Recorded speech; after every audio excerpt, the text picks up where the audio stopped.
Welcome back. So we're going to introduce you now to our first guest of today's program. That's Jo Barnett, a dating coach. How are you, Jo? I'm very well, thank you. Thanks for coming. How are both of you? Thank you. Did I introduce you correctly? Is that how you describe yourself, a dating coach? Yes, it's Tell us a little bit about what one you way that I describe myself. There's millions of different titles. Dating coach because I work with people who are single, looking to find love, struggling, and they're not quite getting there. So they come to me and they think, well, am I doing something wrong? Am I missing something? Am I not looking somewhere? Generally, it's their attitude. So essentially my skill is coaching, and the dating coaching is the niche that I work with. Right. It's also breakthrough coaching, because when I work with people, you'll find that there's one area of their personality that we need to have a breakthrough. That something from the past, whether it's parenting or a past relationship, has got stuck, and they're repeating that behaviour again and again. So we're looking for a breakthrough in the way they go about finding their relationships, in the way they go about presenting themselves. That's really good, because sometimes you just make mistakes and you don't know where you're making the mistakes. So someone just tell me. So I wanted to ask you, we're talking about dating apps today, so this is right up your street. Yes. So I think the first thing is, you spoke about coaching people on breaking through in how they break a cycle perhaps of not being as successful as they wanted to be in finding love. But why do you think that people turn to dating apps the most? Is it because they're perhaps afraid of approaching someone? Would that be an easier way to approach someone without coming up to them and saying hi? What do you think? I think it's terrifying to approach someone in the street, and if a stranger came up to me and said, hey, can I have your number, or do you want to go for a coffee? I'd be like, thanks, but no. We are a really technical generation, and everything is online. We are glued to our apps. Walking here from the station, including myself, we're on the phone. It's true. Yeah, so all of the time is spent on the phone rather than at the pub socialising. People can't be bothered to go to events. They want to come home from work and crash, or they want to go to the gym. So they're finding that the easiest way is to pick up the phone and say, who's online? Let's swipe. It's very, very accessible, and it does work. It can be quite effective. Do you feel that people are now, in a way, because dating apps are so huge right now, do you feel that there are people who perhaps are losing those social skills of talking to someone and getting to know them on a normal, a traditional way? Yeah, I think that the danger of being restricted to the dating app is that you're under this false illusion that you're out there and you're looking to meet someone, but really all you're doing is sitting at home swiping through some pretty pictures, really, isn't it? Yes. And like you say, you're not developing your personality. You're not doing anything for yourself. You're not getting out. You're not having any fun. And then even learning. And what can you talk about when you go on a date? Well, actually, for the last 7 nights, I've been on Tinder. It's boring. So I urge people to do a bit of both. Yes, be on Tinder because it's a really good tool, but also keep your hobbies, find new interests, go out, do some Ciroc dancing, join walking groups, don't get lazy. Even family gatherings, isn't it? Because family gatherings, you can find someone through a family or a friend of an uncle. Yeah, and people are always on the lookout for you. Like if you walk in as a single girl, or especially as a single girl, oh, I've got someone for you, I've got a granddaughter for you. You need to get yourself out there. You need to let people know that you're single rather than hide away at home. And some people think, because you said you need to let people know that you're single, some people think there's something wrong with that. And actually, there's nothing wrong with that, to say, look, I'm available, right? You don't have to shout it from the rooftops, but I hear, from what you said, I hear that one of the best ways of meeting people is if you're interested in running, then join a running club. If you're interested in a specific hobby, join like a club that deals with that hobby. And that's a good option as well. Yeah, because you will meet people with the same interests. But something interesting I was thinking about, I don't know what your opinion is on this. technology is there to make our life so much easier, to help us communicate. But we see such an increase on numbers of singles these days. I don't know if you agree with me. Okay, there's many people who are afraid of commitment, afraid of this and that. That's another story. But is it really, I mean, is it really helping? Is it really helping? Actually go into the dangers or what you should be looking out for? One of the big downsides of something like Tinder is it's so material. You know, you're looking at a picture, and no matter how many charity events you've put on or mountains you've climbed, essentially the guy is looking at the pretty face and the girl is looking at the abs or the stomach or the height or whatever she likes.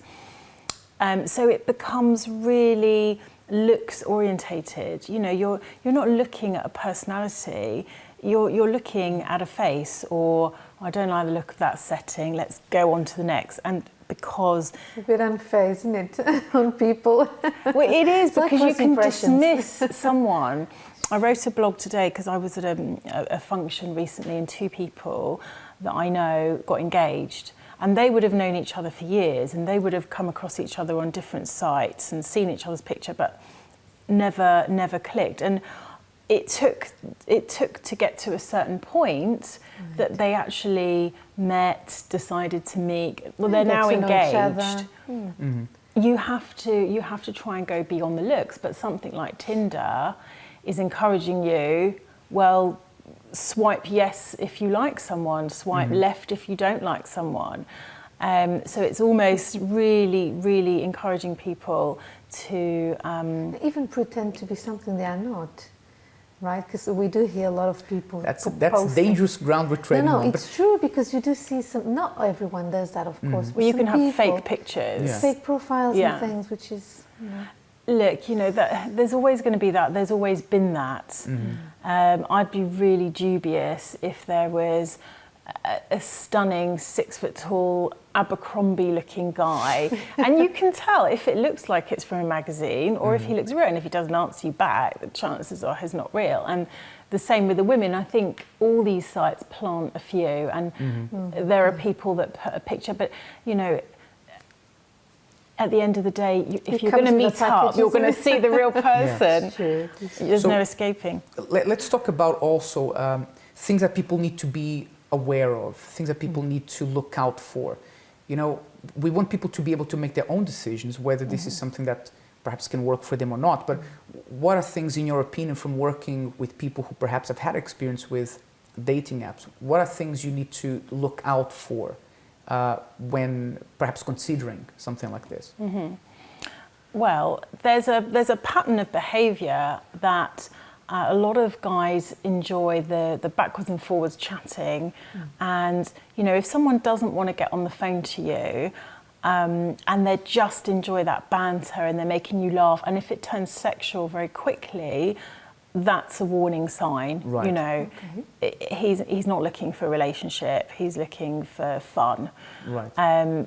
And if you're looking for a relationship, don't waste your time. So you have to take responsibility and pick up on the social clues and how genuine someone is. You ask them questions, you know, and you can tell very much about the questions that someone asks you as to what their interests are. Right. So I think that's great advice, because if someone really is looking for a relationship, then you know, sex is not going to be one of the first things. That's right. In terms of topics of conversation. Yeah, and if they're just looking for a one-night stand, they're going to get straight into that talk. Right. You know, they're going to ask, they're going to be complimenting you, telling you how great you look, because that's not getting to know someone. That's it's nice. It's lovely to have a compliment, and it's lovely to have a flirt, especially if you don't get. But it's not a conversation. And perhaps I think one of the most important things we'd like you to help people at home with is, so let's say that you've decided for a more organic way of meeting someone, the old-fashioned, you know, strike up a friendship, a conversation, start from there. But perhaps the person is, you know, they're not really happy with their confidence or with their looks or what would your advice be for someone like that? What, should you break through that barrier of fear, that initial hello, and then things will be okay? What do you think? How would they break through? Feel the fear and do it anyway. Everyone feels a bit vulnerable. Everyone feels a bit insecure. Everyone wants to be loved. You can only be yourself. And, the thing I was writing about today is that people have a very fixed idea of what they're looking for. And, this leads back to the past example. You'll miss it if you're just looking for a certain type. So, someone out there is looking for you. Hopefully more than one. I'm a hopeless romantic, and I believe that there is someone out there for everyone, but more than one person to fall in love with. And it is a numbers game. So it actually has a lot to do with confidence. Guys have to be confident when they're putting themselves out there and when they're messaging. And if we, as women, I think you might agree, if we pick up on any insecurity or lack of confidence, we're put off. Yeah. And I have to say that, for example, when Elena and I true. First thing I noticed met, in him was confidence. There you go. But I think and his looks, of course. Of course. Well, what can I say? But I think what Elena, she was saying that she found me confident and so on. But inside, I was nervous, right? I think when I held her hand for the first time, my palms were a little bit sweaty and so on. But I made the move. I tried, right? And he didn't didn't shy away. And what do they say? Nothing ventured, nothing gained, right? Yeah. You have to try. Yeah, I guess people need to understand that everyone is a bit insecure.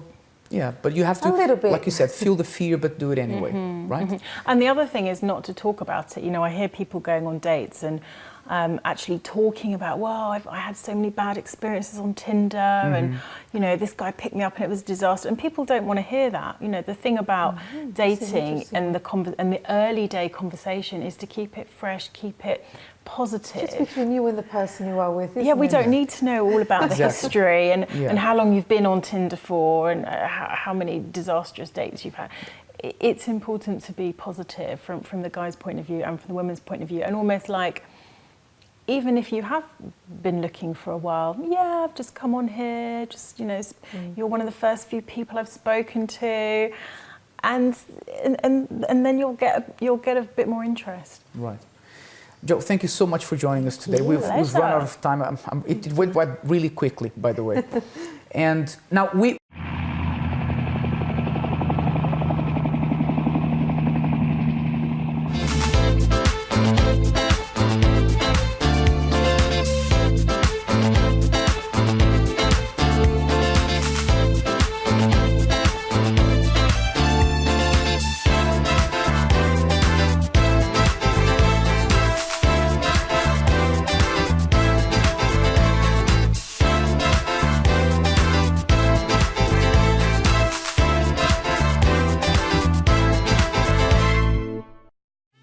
Hello and welcome to Love Talk Show. Today on the show, we'll be looking into today's topic, hearing the latest in our 1-minute bulletin, seeing what Eric and Priscilla have been up to on their trip for twos, and introducing to you the newest of Love Talk's segments, Love Fitness. So stay tuned and don't go anywhere.